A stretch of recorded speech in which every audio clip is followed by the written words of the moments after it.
Hi guys, this is Dan again. This is a little video about how I'm installing or attempting to install an evaporative air cooling system for the cooling fans on my Phasar H-body. And went to the junkyard and got a windshield wiper tank out of a Cherokee Laredo. This one happens to have two pumps on it with two outputs. So what I did was jumpered the grounds together and I jumpered the hot together. I'm going to wire that into that mojo switch that's on that switch panel inside there.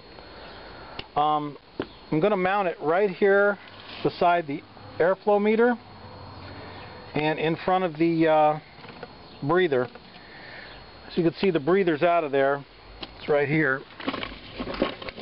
I'm in the process of treating the hole down there. It had some rust, as you can see. I've got to go get some more paint to weatherproof it. And as per Larry Shop's instructions, I'm going to get a little pie pan to set it in there and drill holes for the drains. So that's where I'm at right now. That's what it looks like after I put the aluminum pie pan in there and sealed it up. Notice I drilled a hole, I don't know if you can see it, right there to drain the water out. And then I sealed it up with some of this Flex Seal stuff from Ace Hardware. It's kind of expensive, but it's good stuff. Even if you're not going to install an evaporative cooler for the fans, which I know probably most people won't because they don't need it, because they don't live in a place that's 10 feet from hell, it's probably a good idea to pull the breather out of there and clean all the rust out and put a pie pan in there and seal it up, because I guarantee you there's rust in there. Okay, I'm about to do a dry run. Actually, it's not very dry. It's going to be a wet run of the nozzles that I've got hooked up. Here's one, and here's the other. And notice they're kind of sealed with plumber's goop around the edge, just to prevent any excess leakage if that were to occur. I've got some jumpers running up into my battery just to get some 12 volts going. And let's see what happens. It's always a... well, hang on. Okay. It works. I don't know if you can see that, but it's putting out a fine mist on that one. Let's see what the other one is doing. The other one's working too. Seems to be like spray painting the floor. See that? So it works, and it's a nice fine atomized mist. That should work great. So the system works. Now all I got to do is get it installed.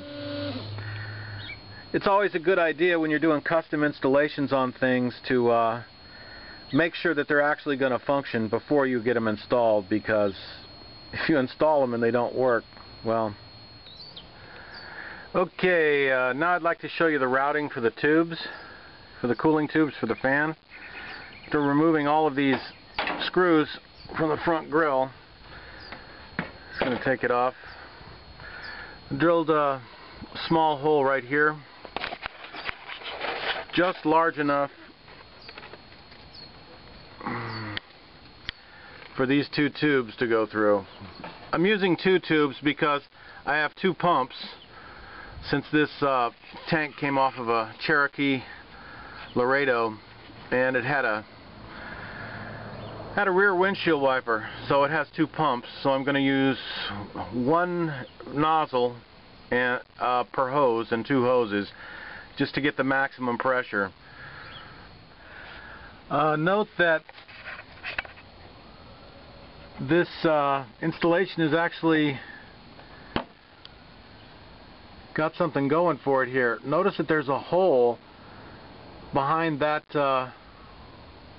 driver's side headlight where I can run the cooling lines, which is very convenient because the tank is going to be mounted right beside the airflow meter and in front of the breather.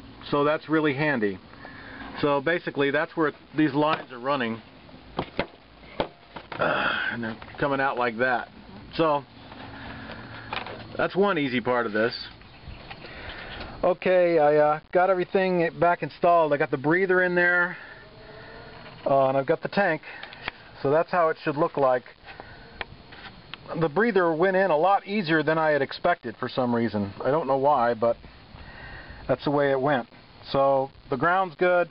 All I have to do now is run the B+ to the switch on the panel and mount the nozzles.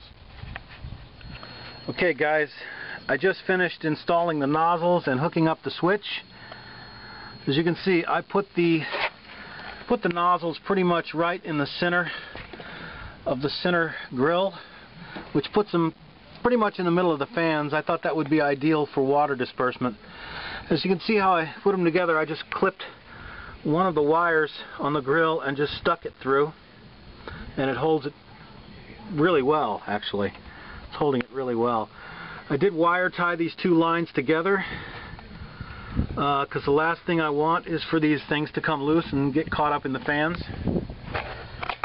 I just filled the tank with 10% rubbing alcohol and about 90% water, and let's see if it works.